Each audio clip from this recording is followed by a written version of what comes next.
Selamat sejahtera kepada Cikgu Safwan dan rakan-rakan sekalian. Kami daripada kumpulan 7 akan membincangkan tentang peranan Suruhanjaya REIT dalam penggubalan perlembagaan. Perlembagaan Persekutuan Tanah Melayu 1997 digubal oleh Suruhanjaya REIT dan ditubuhkan pada tahun 1996. Ahli-ahli Suruhanjaya REIT terdiri daripada Lord REIT iaitu Lord of Appeal in the Ordinary dari Britain, Sir Ivor Jennings iaitu Master of Trinity Hall dari Britain, Sir William McKell iaitu bekas Governor General dari Australia, Mr. B. Malik iaitu bekas Hakim Besar Mahkamah Tinggi Allahabad dari India dan Hakim Abdul Hamid iaitu Hakim Mahkamah Tinggi Pakistan Barat. Ahli-ahli ini dipilih oleh British tanpa melibatkan rakyat tanah Melayu dalam menentukan dan merangka perlembagaan. Seterusnya, Perjanjian London 1956. Pada 1 Januari 1996, rombongan ke London untuk rundingan kemerdekaan terdiri daripada Tunku Abdul Rahman beserta 4 wakil Parti Perikatan dan 4 orang raja. Rundingan London berlangsung dari 18 Januari hingga 8 Februari 1956. Rundingan ini dipengerusikan oleh Lord Lennox Boyd iaitu Setiausaha Tanah Jajahan British. Perjanjian tersebut adalah sebuah suruhanjaya bebas yang dilantik untuk menggubal perlembagaan merdeka. Parti Perikatan tidak akan mengambil alih perniagaan British atau kepentingan Barat di Tanah Melayu. Satu perjanjian pertahanan dengan British akan ditandatangani. Tarikh kemerdekaan Persekutuan Tanah Melayu ditetapkan pada 31 Ogos 1997. Institusi Raja Berperlembagaan dikekalkan. Pembagian kuasa antara kerajaan pusat dan negeri. Terdapat dua objektif Suruhanjaya REIT. Pertama, mestilah ada peluang sepenuhnya bagi pertumbuhan sebuah negara yang bersatu padu, bebas dan demokratik.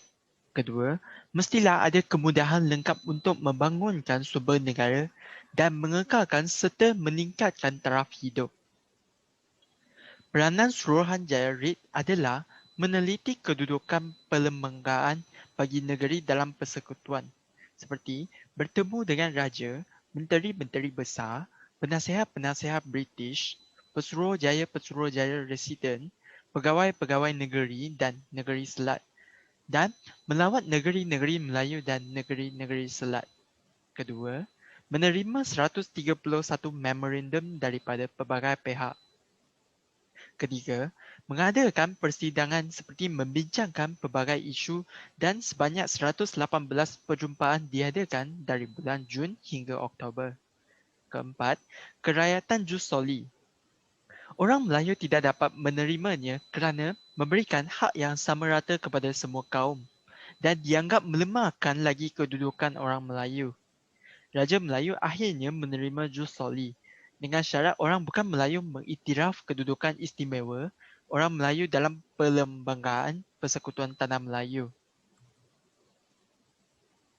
Definisi dan konsep Perlembagaan Persekutuan. Pertama, undang-undang tertinggi dan asas kepada semua undang-undang di dalam negara. Kedua, undang-undang dasar yang menjadi teras panduan pemerintahan negara. Ketiga, kerangka asas yang membentuk dan memandu sistem pemerintahan sesebuah negara. Keempat, rujukan tentang aspirasi dan pelan induk pemerintahan negara. Kelima, mengawal pemerintah dan yang diperintah dalam mempertahankan kewujudan dan kesinambungan negara.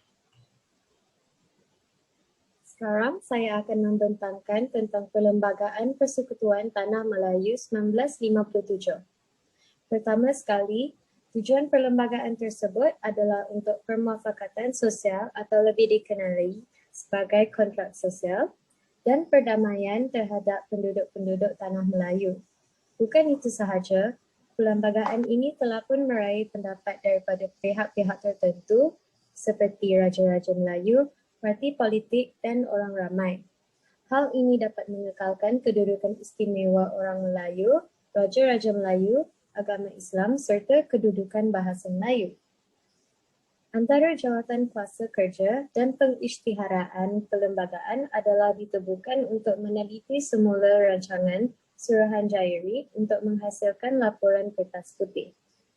Kertas putih merupakan laporan yang mempunyai perubahan atau tindakan ke atas ternyata REIT dan rangkaiannya telah disusun dan diterbitkan pada 3 Julai 1957. Jawatan kuasa kerja tersebut diketuai oleh McGillivray dan 4 wakil dari Raja-Raja Melayu. Terdapat unsur-unsur tradisi dalam perlembagaan persekutuan. Antara tugas-tugasnya ialah untuk mengukuhkan sistem politik negara dan sebagai satu prakondisi atau prasyarat dan persepakatan yang diterima oleh semua etnik di Malaysia. Terdapat 4 unsur tradisi dalam perlembagaan persekutuan, iaitu agama Islam, bahasa Melayu, kesultanan atau pemerintahan beraja dan akhir sekali kedudukan istimewa orang Melayu. Antara perkara yang disentuh dalam perlembagaan ialah legislatif, kehakiman, kedudukan Islam, kewarganegaraan, bahasa kebangsaan, kedudukan istimewa Melayu dan Bumi Putra Sabah dan Sarawak, dan kuasa eksekutif.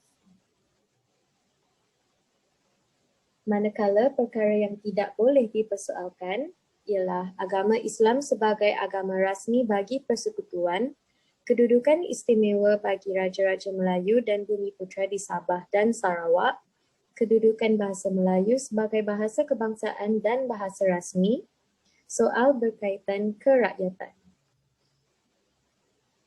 Sebagai kesimpulannya, perlembagaan telah digubal dengan mengambil kira kepentingan setiap etnik di Malaysia. Permuafakatan sosial yang dipersetujui sewaktu menggubal perlembagaan adalah persetujuan yang telah diterima oleh semua etnik. Pengingkaran kepada permuafakatan sosial akan menimbulkan perasaan tidak puas hati dalam kalangan etnik. Akhir sekali, setiap lapisan masyarakat hendaklah bersikap terbuka dan toleran dalam sesebuah isu. Sekian, terima kasih.